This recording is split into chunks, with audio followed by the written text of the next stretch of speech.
Hello everyone, स्वागत है आप सभी आंगनबाड़ी बहनों का आंगनबाड़ी हेल्प डेस्क की फिर से एक नई महत्वपूर्ण वीडियो में। आज की इस वीडियो में हम जानेंगे पोषण टैकर ऐप 24.8.1 के नए अपडेट में न्यू रजिस्ट्रेशन को लेकर जो महत्वपूर्ण बदलाव हुआ है उसके अनुसार अब आपको किस प्रकार से नया रजिस्ट्रेशन करना होगा। चाहे गर्भवती महिलाओं का पंजीयन हो या धात्री महिलाओं का पंजीयन हो, 6 माह से लेकर 3 साल के बच्चों का हो या 3 से लेकर 6 साल के बच्चों का पंजीयन हो, सभी प्रकार के लाभार्थियों का पंजीयन अब आपको ई-केवाईसी और एफआरएस के थ्रू करना होगा। बिना ई-केवाईसी और बिना फेस कैप्चर के आप किसी भी लाभार्थी का पंजीयन कर पाना संभव नहीं है। सबसे पहले आपको ई-केवाईसी की प्रक्रिया को पूर्ण करना होगा। लाभार्थी के आधार से गर्भवती महिला का आप पंजीयन करती हैं तो गर्भवती महिला के स्वयं के आधार से पहले केवाईसी होगी, फेस कैप्चर होगा, इसके बाद आप पंजीयन कर पाएंगी। इसी प्रकार धात्री महिलाओं बच्चों में आपको मदर फादर या गार्डियन में से किसी एक के आधार की ई-केवाईसी करने के बाद आप उस बच्चे का पंजीयन कर पाएंगी। तो आज की इस वीडियो में जानेंगे कि आपको किस प्रकार से नया रजिस्ट्रेशन करना है एफआरएस के थ्रू। इसकी स्टेप बाय स्टेप संपूर्ण जानकारी वीडियो में देने वाली हूँ, तो आप सभी बहनें वीडियो को लास्ट तक जरूर देखें। चैनल पर पहली बार आई हैं तो चैनल को सब्सक्राइब एवं वीडियो को लाइक करना ना भूलें। तो इसके लिए सबसे पहले आपको अपने पोषण टैकर एप्लीकेशन को ओपन कर लेना है और बेनिफिशियरी वाले ऑप्शन को क्लिक करना है। इसके बाद यहाँ पर आपको जिस भी लाभार्थी का पंजीयन करना है उस लाभार्थी वाले पेज को क्लिक कर देना है। तो बहनों, यहाँ पर सभी प्रकार के लाभार्थी आपको दिखाई दे रहे हैं।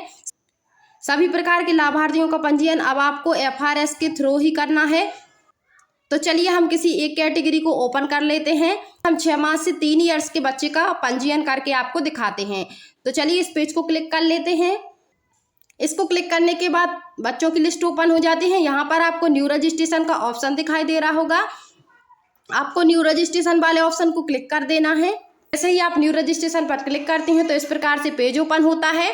इम्पोर्टेंट इंटरेक्शन सबसे पहले यहाँ पर कुछ दिए हुए हैं, जैसे कि आप देख सकते हैं। यहाँ पर सबसे पहला है न्यू रजिस्ट्रेशन प्रोसेस, नए पंजीयन की क्या प्रक्रिया होगी, यह यहाँ पर लिखा हुआ है। इसका मतलब है कि नया पंजीयन करने के लिए आपको लाभार्थी का फेस कैप्चर और ई-केवाईसी कंप्लीट करना होगा। इसके बाद उस लाभार्थी का पंजीयन आप कर सकेंगे। दूसरा ऑप्शन है for pregnant woman, lactating mother and adolescent girl. इसके अनुसार आंगनबाड़ी कार्यकर्ता के द्वारा गर्भवती महिलाओं का, धात्री महिलाओं का एवं किशोरी बालिकाओं के स्वयं के आधार से फेस कैप्चर और ई-केवाईसी की प्रक्रिया को पूर्ण करना होगा। इसके बाद उनका पंजीयन होगा। अगला है फॉर चिल्ड्रन, बच्चों के लिए it is mandatory to perform e KYC face capture on the following mother father और गार्डियन।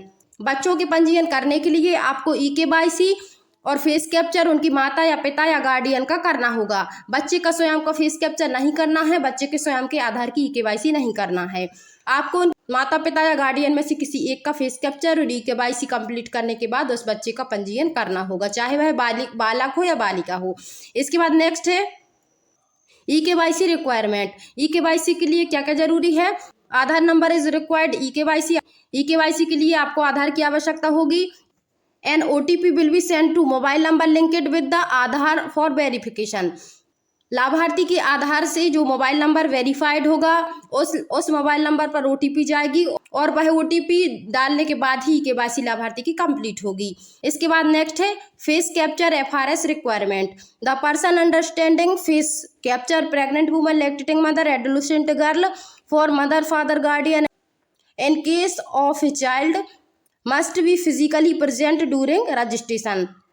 इसका मतलब है कि गर्भवती महिलाओं, धात्री महिलाओं, किशोरी बालिकाओं, बच्चों के माता पिता या गार्डियन को फिजिकली रूप से प्रेजेंट होना पड़ेगा, तभी उनका फेस कैप्चर होगा। तो इस प्रकार से निर्देशों को आपको एक ही बार पढ़ना है, समझना है। इसके बाद आसानी से आप पंजीयन को कर सकती हैं। तो चलिए, यहाँ पर एक अंडरस्टूड का ऑप्शन यहाँ पर आपको दिखाई दे रहा होगा। आपको अंडरस्टूड वाले ऑप्शन को क्लिक करना है। मेरे द्वारा बच्चे का पंजीयन किया जा रहा है, इसलिए यहाँ पर मदर फादर और गार्डियन वाला ऑप्शन यहाँ पर आ रहा है। हमें तीनों में से किसी एक को सिलेक्ट करना होगा। यदि आप गर्भवती महिला का स्वयं का कर रही होती, धात्री का स्वयं का कर रही होती, तो यहाँ पर इस प्रकार से ऑप्शन नहीं आता है। महिला के स्वयं के आधार से ई-केवाईसी फेस कैप्चर होने के बाद महिला का पंजीयन हो जाता है। तो नेक्स्ट वीडियो में आपको गर्भवती महिला, तो देखिए हम यहाँ पर फादर के आधार से ई-केवाईसी करने वाले हैं, तो हमें फादर वाले ऑप्शन को सिलेक्ट कर लेना है।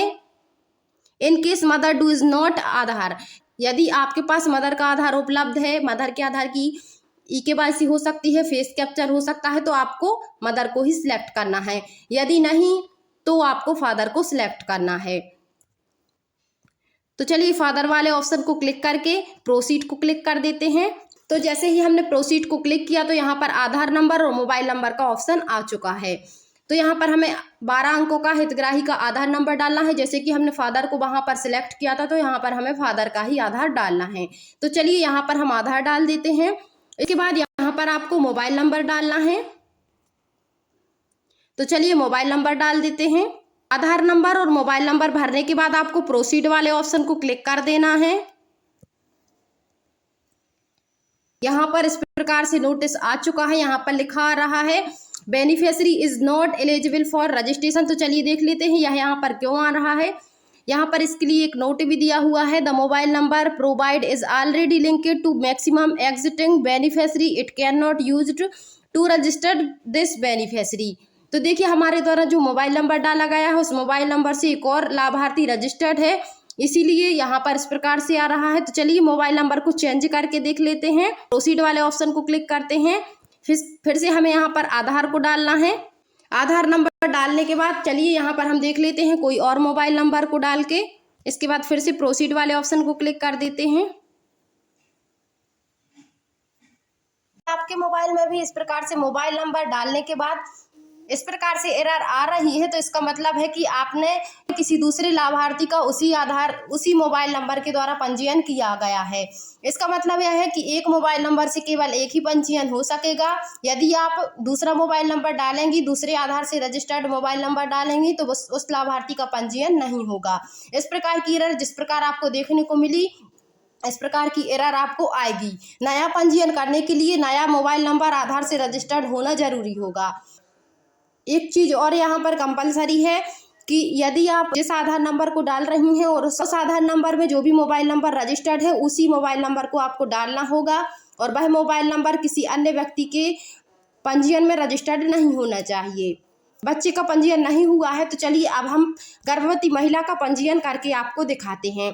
तो चलिए हम गर्भवती महिलाओं वाले पेज को ओपन कर लेते हैं। तो देखिए यहाँ पर गर्भवती महिलाओं की लिस्ट ओपन हो चुकी है। नई गर्भवती महिला का पंजीयन करने के लिए हमें न्यू रजिस्ट्रेशन वाले ऑप्शन को क्लिक करना है। तो देखिए इस प्रकार से इंस्ट्रक्शन का पेज ओपन हो गया।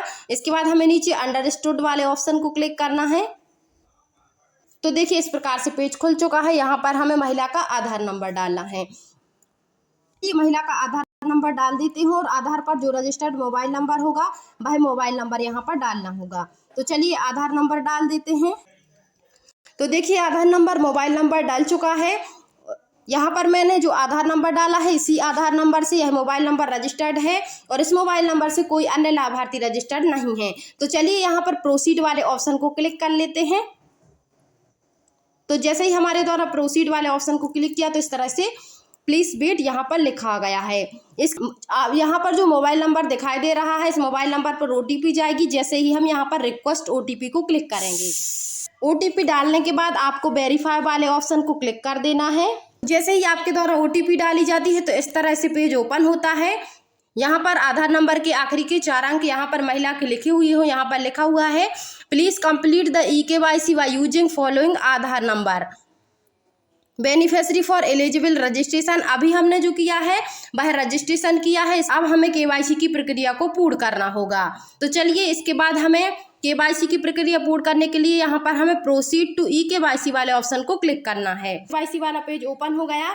यहाँ पर हमें महिला का आधार नंबर डालना है, कैप्चा डाल के नेक्स्ट पर क्लिक करना है। दोनों चीजें डालने के बाद आपको नेक्स्ट पर क्लिक करना है। आखिरी के जो 4 अंक दिखाई दे रहे हैं इस नंबर पर हितग्राही के पास OTP जाती है, वह OTP आपको लेना है। यहाँ पर OTP डालने के बाद आपको कंटिन्यू पर क्लिक कर देना है। तो इस प्रकार से पेज खुलता है। इसके बाद आपको नीचे अलाउ का ऑप्शन दिखाई दे रहा होगा, आपको अलाउ वाले ऑप्शन को क्लिक कर देना है। जैसे ही आप अलाउ पर क्लिक करती हैं तो EKYC कंप्लीट सक्सेसफुली इस तरह से लिखा आ जाता है और EKYC कंप्लीट हो जाती है। इसके बाद आपको प्रोसीड टू फेस कैप्चर वाले ऑप्शन को क्लिक करना होता है। तो चलिए इसको क्लिक कर देते हैं। तो देखिए जैसे ही हमने यहाँ पर क्लिक किया तो यहाँ पर महिला का नाम आ चुका है, गर्भवती महिला। गर्भवती महिला का नाम आ चुका है और गर्भवती महिला की आधार के अनुसार फोटो आ चुकी है। तो अब हमें इस फोटो के अनुसार ही हमें महिला की फोटो को क्लिक करना होगा आई ब्लिंक और स्ट्रेंथ फेस के अनुसार। तो चलिए हमें इसके लिए हमें फेस कैप्चर वाले ऑप्शन को क्लिक करना है। इसके बाद आपको कैमरा ओपन करना है और हितग्राही की फोटो को कैप्चर करना है। तो देखिए आई ब्लिंक और स्ट्रेंथ फेस कंप्लीट होने के बाद हितग्राही की फोटो खींच ली गई है। तो देखिए एक तरफ आधार की फोटो आ गई है, दूसरी तरफ हमारे द्वारा खींची गई फोटो यहाँ पर आ चुकी है। इसके बाद हमें वेरीफाई फोटो वाले ऑप्शन को क्लिक करना है और थोड़ी देर वेट करने के बाद फेस वेरिफिकेशन सक्सेसफुल हो जाता है।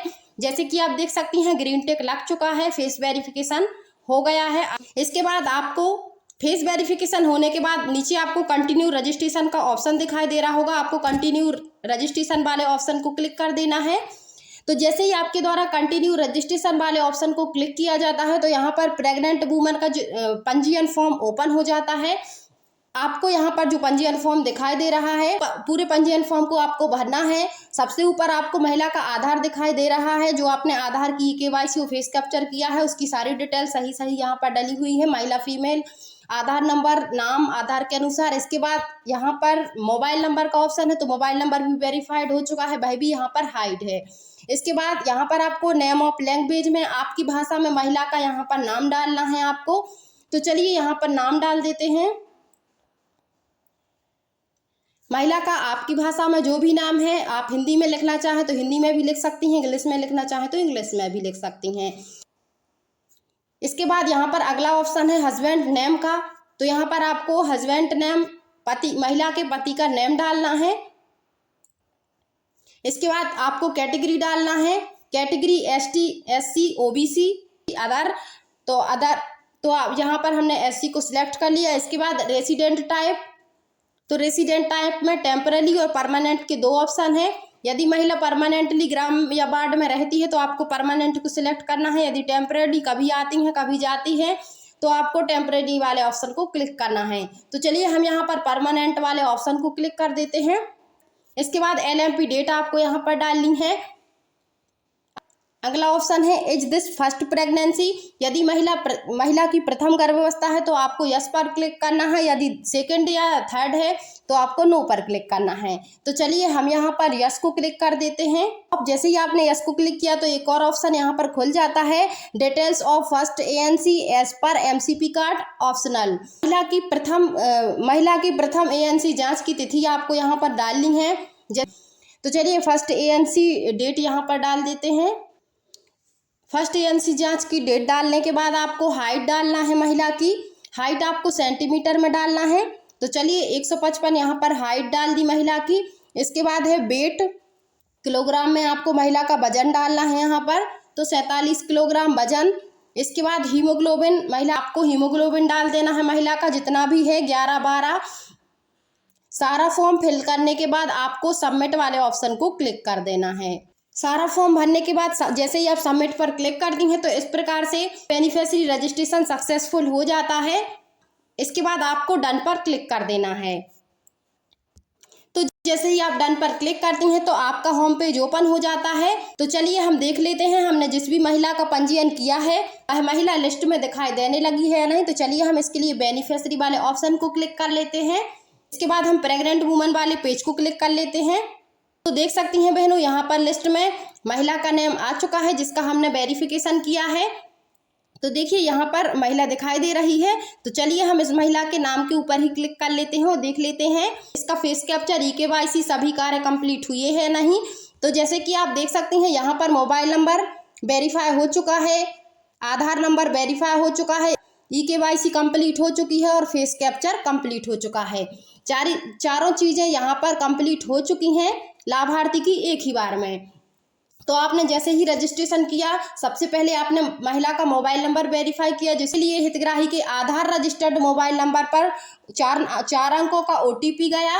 वह 4 अंकों का OTP जैसे ही आपने डाला तो हितग्राही का मोबाइल नंबर वेरीफाई हो गया। इसके बाद आपने जैसे ही आधार नंबर डाला तो आधार की सही डिटेल डालने के बाद आधार वेरिफिकेशन हो गया। इसके बाद आपने KYC की, तो KYC जैसे ही आपने की तो आधार वेरिफिकेशन के साथ ही KYC कंप्लीट हो गई हितग्राही की।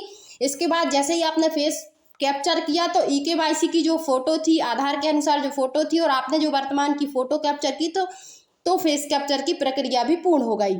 चारों चीज़ें पूर्ण होने के बाद जैसे ही आपने रजिस्ट्रेशन फॉर्म भरा तो सारी चीज़ें, रजिस्ट्रेशन फॉर्म भरा, लास्ट LMP डेट, सारी जानकारी जैसे ही आपने भर के सबमिट की तो महिला की प्रोफाइल कंप्लीट हो चुकी है और रजिस्ट्रेशन कंप्लीट हो चुका है। तो बहनों, यह कार्य डिफ़िकल्ट है, कठिन है, लेकिन धीरे धीरे करने के बाद आसानी से होने लगेगा, बनने लगेगा।